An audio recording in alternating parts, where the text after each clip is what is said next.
de la neige artificielle qui tombait, mais là, Oui. c'est de la vraie ce matin. Ben, c'est pour l'arrivée de la flamme olympique. Ben voilà, ben oui, Qui, effectivement. évidemment, les Jeux d'hiver, Montréal, évidemment, capitale de la neige. La flamme qui va rentrer dans le stade 30 quelques années plus tard. Oui, et qui sera accueilli par le maire de Montréal. Qui sera avec vous plus tard ce matin. Ben voilà, il s'en va pour la flamme, puis après ça, il va venir chez nous, peut-être pas se brûler, mais en tout cas. Parler de quoi? Alors, il va venir parler de l'insalubrité, parce que je l'ai invité hier et en ondes, et puis je Ouais. trouvais assez particulier, parce que lui, la veille des élections, il a appelé pour passer ici, pour refaire son image, puis là, ça faisait 4 fois qu'on l'invitait depuis qu'il était élu, puis il venait pas. C'est-tu drôle un peu? Alors là, un peu, j'ai dit, c'est le fun de vous voir, M. le maire. Alors, M. le maire va venir. Ok, c'est bon. Il va venir nous parler de l'insalubrité. Comment il se fait qu'on a tous les outils à Montréal, semble-t-il, tous les règlements, toute la force légale pour le faire? Il n'y arrive à rien. La Et mise en- on se retrouve dans une situation épouvantable. La mise en application de la loi, évidemment. Oui, tout le monde Et niaise. on va parler aussi de le sport d'hiver commence, là, avec Oui. les pistes de ski et tout ça. Oui. Le casque, devrait-on Au le lend- porter ou non? Au lendemain du décès de Mme Richardson, vous savez, l'épouse de Ian Neeson qui est morte d'une chute sur les pentes de Mont-Tremblant. Voilà. Bon, la ministre de l'Éducation, Loisirs, Sport, Mme Courchaine, dit rapidement, moi je mets une loi pour la saison 2010 de ski, 2009-2010, port du casque obligatoire dans le ski. Whoop! Là, elle dit non, par exemple. On fait une campagne de sensibilisation OK. et on va informer les gens des risques, etc. Et on verra après une campagne de sensibilisation s'il y a lieu de faire du casque le port obligatoire du casque.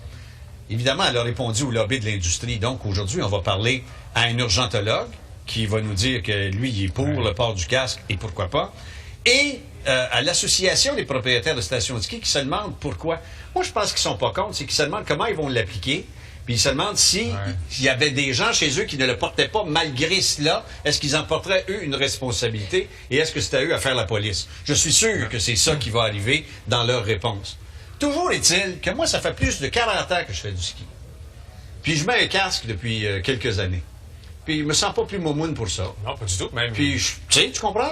Ça change rien. même qu'on skie plus aisément. Probablement que si j'étais tombé moins souvent dans le temps puis que j'avais eu mon casque, j'aurais pas de l'air de ce que j'ai de l'air là. Tu comprends? Puis je réfléchirais peut-être autrement. C'est Ok, peut-être ça qui m'est arrivé. Il y a des dommages. Il y a des dommages collatéraux.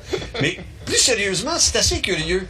On est en train de légiférer sur tout, mais ça, on comprend pas le lien qui puisse exister, puis on hésite à le faire. Vélo Québec, pour te parler d'été qui Ouais. n'existe plus, est contre le port du casque obligatoire, même chez les enfants. Ça veut dire que c'est les individus qui sont plus responsables. Que Autour de la table de l'industrie. concertation là, sur la sécurité routière, tout a sorti sur le point simple, etc.